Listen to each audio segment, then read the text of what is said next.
Hi everyone, my name is Catherine. Welcome back to my channel.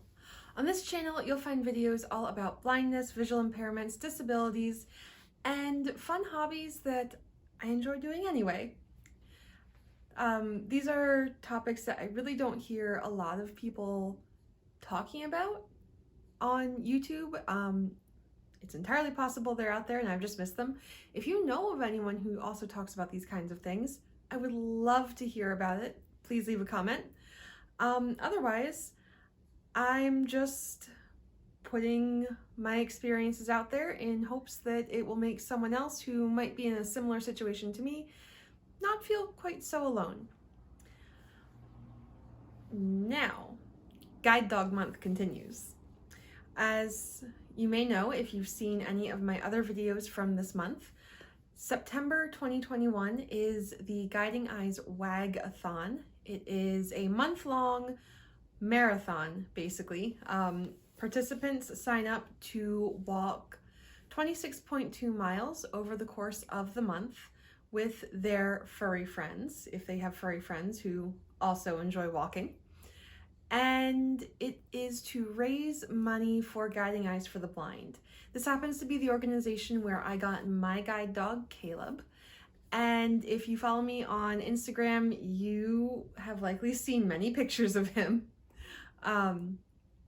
He has been a fantastic addition to my life, and he has really helped me to move through the world even more independently and really given me the confidence to be able to travel on my own and to just experience life and experience the world. And what's really wonderful is that Guiding Eyes for the Blind provides these amazing dogs for free to their graduates, to their students. They don't charge for the dogs or for room and board while you're on campus. And they don't even charge for transportation to and from the school when you're going to get your dog. So there's a lot of expense involved in that. And it's really wonderful because honestly, even if the dog had been free, I could not have afforded to travel to and from the school, or I could not have also afforded room and board at the time when I went to get my dog. So really and truly, it's just the most wonderful organization, and I truly appreciate what they've done, how they've changed my life, they've changed my brother's life, and changed the lives of many blind people that I know. So if you would like to donate, I will have the link to my personal wag-a-thon page in the description box below. And if it is no longer September 2021 and the fundraiser is over, I will simply have a link to their website. So if you want to learn more about Guiding Eyes or want to get involved in other ways, you can go to their website to learn more. Now, on to today's video. Today's video is going to be possibly a short one. The theme today is how to interact with a guide dog. So here we go. Tip number 1, don't. All right, that's it. We don't need to be here anymore. That's the answer. Just don't. Obviously, there's more to it than that, but that's the best rule of thumb, quite honestly. So when it comes to interacting with guide dogs, the first thing you have to decide is, are they working? And a working guide dog will be wearing its harness. And I don't want to pick up my dog's harness right now because he'll see it and think that he's supposed to be going somewhere. But their harness, I'll put a picture up on the screen here so you can see what they look like. A working dog's harness is going to be an indication that that dog has a job to do and really needs to stay focused. So it's really important that you don't interact with them when they're working. The only exception to this would be is if you have direct, explicit permission from that dog's handler. Every so often, we'll need someone to either hold our dog's leash for a reason. Usually it's someone that we know well and are traveling with, but sometimes that will happen. Sometimes going through, let's say, TSA to get into the secure area of an airport so that you can get on a plane. When the dog goes through TSA, the TSA agents will have to, from the dog's perspective, pay attention to the dog because, they need to check and make sure that everything's good there. If we are in an area where perhaps we're getting x-rayed, like at the dentist office, very often a tech will have to come and just using the leash, take the dog out into the hallway just to protect the dog from any extra radiation. People who are getting x-rayed wear lead aprons to cover the areas that are important to protect that aren't being x-rayed. The tech who is performing the x-ray is usually behind some sort of protective shielding when they hit the button, and there's no need for the dog to be exposed even potentially to that kind of radiation. And so if you're at the dentist's office or even in a doctor's office, if your doctor sends you down the hall to say, okay, I'm hearing something kind of funky in your lungs. Oh, look, there's an opening. Let's get your chest x-ray right now. You might need to just ask them to hold, ask someone, not necessarily your doctor, but someone to hold the dog's leash and just leave them outside the room while that happens, because it's a safety concern for the dog. And obviously we want to keep our dog safe. So that's a time when you may be asked to interact with a guide dog while they're still working. But again, those are very specific times, very specific places, and very specific reasons for needing that to happen. It's really important that on a day-to-day basis, you're not just interacting with a working guide dog. And honestly, this goes for any working dog, any service dog. If a dog is working, you do not interact with it at all. Because it's dangerous for the handler, it's dangerous for the dog. There are lots of reasons why it's really not a good idea to interact with guide dogs or any service dog while they're working. So that's number one. First and foremost, just don't. Ignore the dog, pretend the dog isn't there.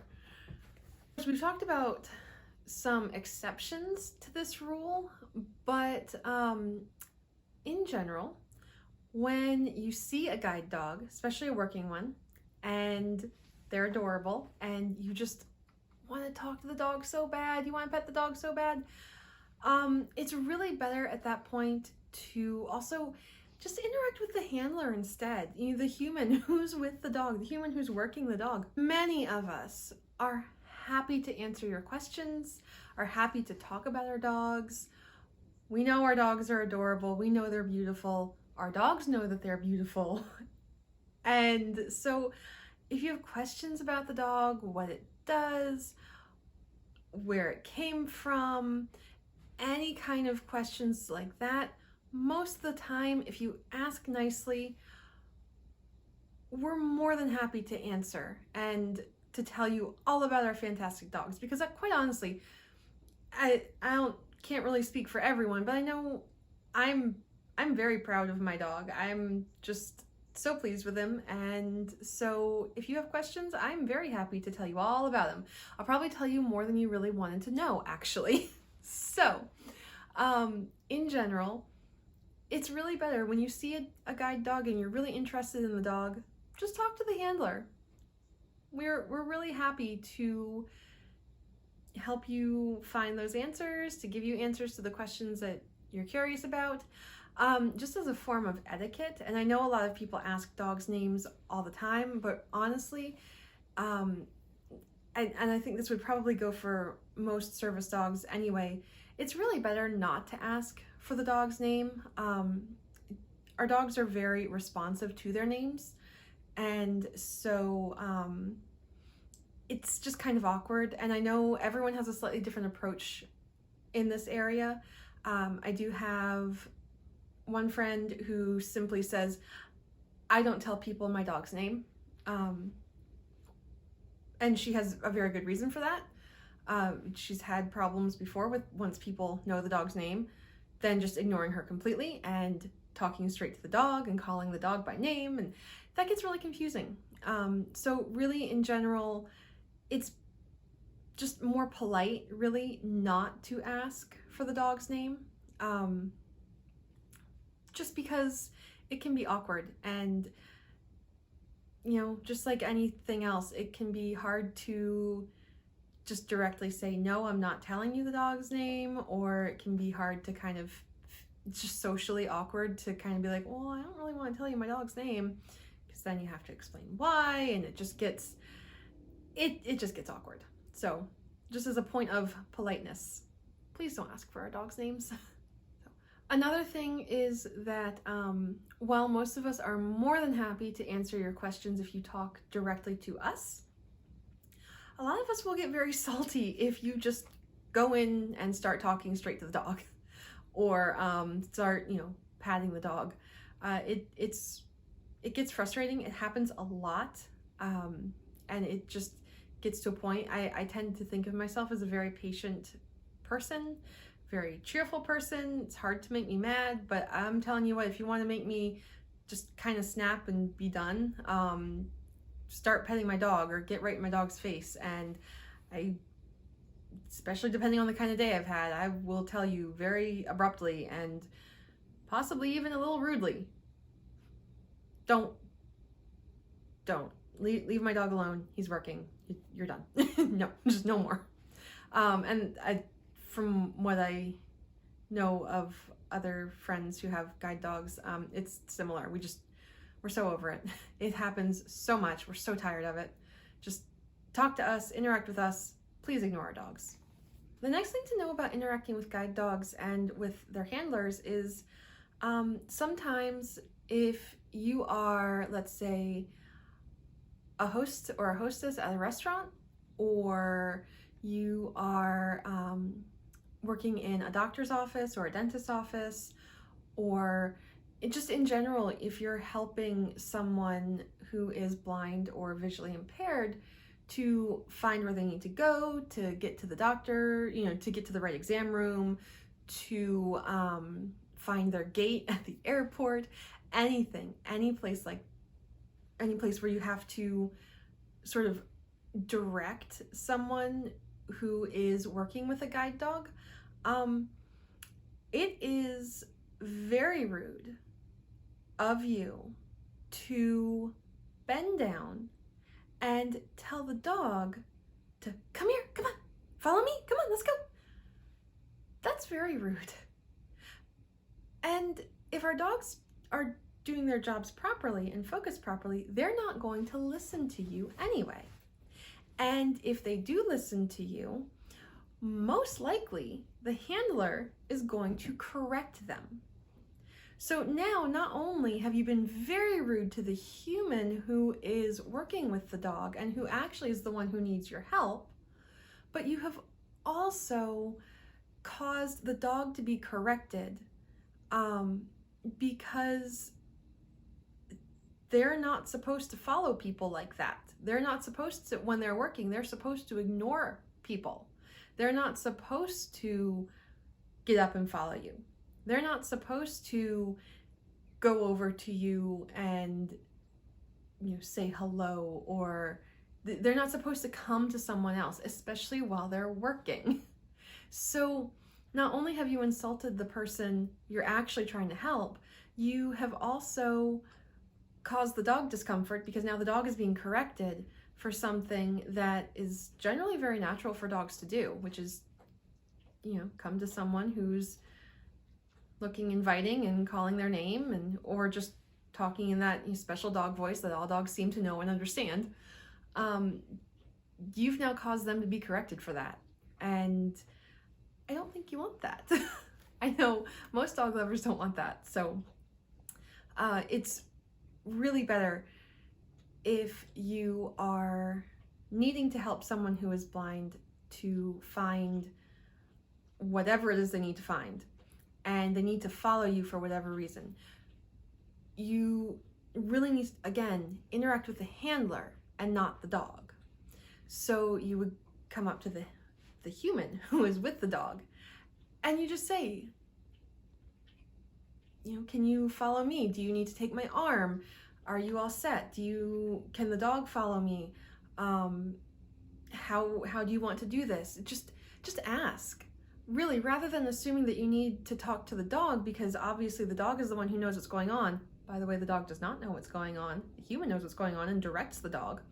But by talking to the handler instead of to the dog, you have shown that you recognize that I am a person who is perfectly capable of making decisions, who knows how to handle my dog, who knows how to handle myself, and you've just shown me the general decency and respect that you would show any other person. Just because I'm blind doesn't mean that I don't deserve to be treated like anyone else, and that I don't deserve to have the respect of you talking directly to me rather than to my dog. You wouldn't come up to a sighted person who is standing in line and just grab their arm and pull them over to the registration desk, would you? No, of course not. So why is it okay for you to talk to my dog and not to me? It's not. It's really not. So again, we're back to the main point of this video. How do you interact with a working guide dog? You don't. You interact with the handler. Finally, when you see an adorable guide dog and you have food in your hand, please, I beg of you, please, please, please, do not feed the dog. This has only happened to me one time, and it's, I still can't believe it happened. You can tell, this is years later and I still just have no words. So I had gone to a local bakery that I go to quite often. And once I came home with my dog, we went there a whole lot more than I had before on my own. So I'm at a local bakery and I'm looking around, just kind of waiting. I think I might have just finished placing my order, and all of a sudden I noticed that my dog is just, I don't even know. He's moving kind of funny. I can feel through the leash. You know, at this point I'm standing at the counter, so I'm not actually holding onto the harness, but I am holding onto the leash. And there's just something's wrong. I reach down and I feel he's right there. And I look down, because again, you know, I have just enough eyesight in the very center of my eyes, in the very center of my vision. I have enough eyesight. I can see fairly well when I'm directly looking at something. And so I look down and I see my dog's cute little snout smushed into somebody's hand. And this old man was just standing there with his hand down, and he had, I don't know, a piece of a roll or a biscuit or something in his hand. And he's just giving it to my dog, like, oh, yeah. Why? Why would you do that? Don't feed the dogs. Again, they're going to get corrected for taking food from someone who is not their handler.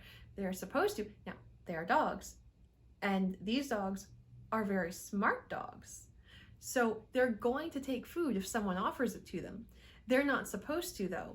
They're supposed to take food from the handler. In this case, my dog takes food from me, not from some person standing next to me in line at the bakery. So they're going to get corrected for that. Do you want to cause a dog to get corrected for doing something that is perfectly natural for it to do? No, you don't. Don't feed the dogs. That's mostly it. I honestly, the biggest rule when it comes to interacting with a guide dog is don't do it. You speak directly to the handler, direct to the person who is working with the dog. And if you have explicit permission from the handler to interact with that dog, then you may do so. Otherwise, just don't do it. Thank you. So as you can tell, this is a topic that really annoys me, just to no end. It's a topic that is really important. It's something that I wish people really understood. You know, you don't talk to the dog, you don't interact with the dog, you don't pet the dog, you don't make eyes at the dog. This is all very distracting for a guide dog. These dogs are bred and they are trained to be very social and very friendly because of the nature of the work that they do. We're very often around small children, we're around crowds and people of all kinds, you know, all levels of comfort with dogs, all kinds of things. It's really important that these dogs are friendly and not perceived as threatening in any way. And they are generally very happy, very friendly animals. So it's really important that you not distract them by making eyes at them and just, oh baby, you know, talking in that high-pitched voice that people seem to love to do with animals. I do it myself with my own dog, so you know, I understand. But it's really important that you don't do that while the dog is working, because it's dangerous. It gives the dog the idea that they get attention from everyone, and so they're not paying as much attention to their job, which is to guide someone who cannot see and is relying on that dog to move about the world safely.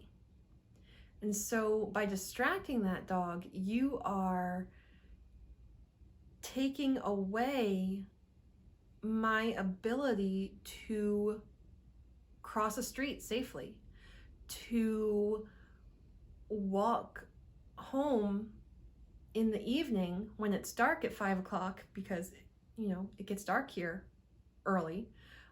You're taking away my ability to do that safely. You're taking away my ability to negotiate an airport where there's a sudden set of steps that I had no idea was coming because it blends in with everything else as far as I'm concerned because of the way my eyes work. You're taking away my ability to know that those are there and stop before I go tumbling down them. There's a lot that happens when you distract a guide dog. You're not just innocently interacting with a cute dog. You're putting another human and that dog in danger. So it's really important not to interact with a working guide dog. And if you do, you really need to have direct permission from the handler.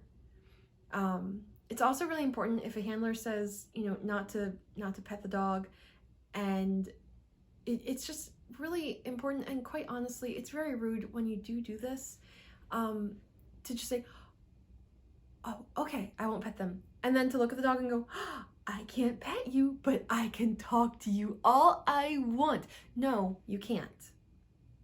Because again, that's very distracting for the dog. In fact, in some ways, making eyes and talking to the dog instead of just outright petting them is actually more distracting, because now they're expecting to get that physical attention as well, and they're wondering why they're not getting it, and it's just even more distracting. It makes them want to get up and go over to you. And again, it's not fair for the dog for you to do that. It's not fair to the human, and it can honestly be very dangerous for both. So, as I said at the beginning, we can really sum up this video with just the first point. The way you interact with a working guide is just don't. Just don't. Interact with a human who is working with that dog instead. I know this video got kind of heavy and got, I don't know, I feel like I got a little bit ranty during this video. I really hope you don't mind. Again, this is something, it happens all the time. It's incredibly annoying. It's dangerous. Again, as I said, it's dangerous for both me and my dog. And it's just rude, really, it's just rude. And so it's very annoying. And so I hope those of you who do know these things, thank you for listening to my rant. Those of you who didn't know these things, I'm not usually this intense. And I'm not usually this like short and to the point in that way. I feel like I got a little bit, scolding a 5-year-old going on here. But sometimes that's just how I feel. I just need to say it, and it's really important for you to hear and to really take it to heart that just please don't pet our dogs, don't talk to our dogs, don't make eyes at our dogs. We all know it's difficult. We all know they're adorable. And as I said before, if you're not a dog person, if you don't like dogs on at least some level, you're probably not going to have a guide dog. And so it's just really important that you understand that we know it's hard. We know the dogs know they're adorable, but please, please, please, please, please do not interact with our dogs when they're working.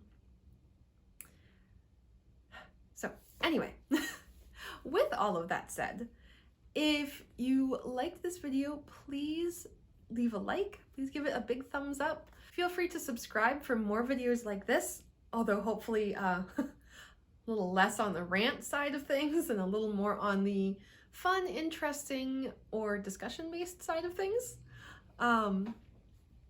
And hit the little bell if you would like to be notified whenever I post new videos. I try to post every Sunday. I don't always make it, but I do try. And if you are interested in donating to my wag-a-thon, I would very much appreciate it. Again, the link is in the description down below, unless it is past September of 2021 and this fundraiser is over, in which case that link will have changed to the Guiding Eyes for the Blind website, where you can learn more about all of the wonderful things that that organization does. With that, I hope you all have a wonderful day, and until next time, have a great week all. Bye.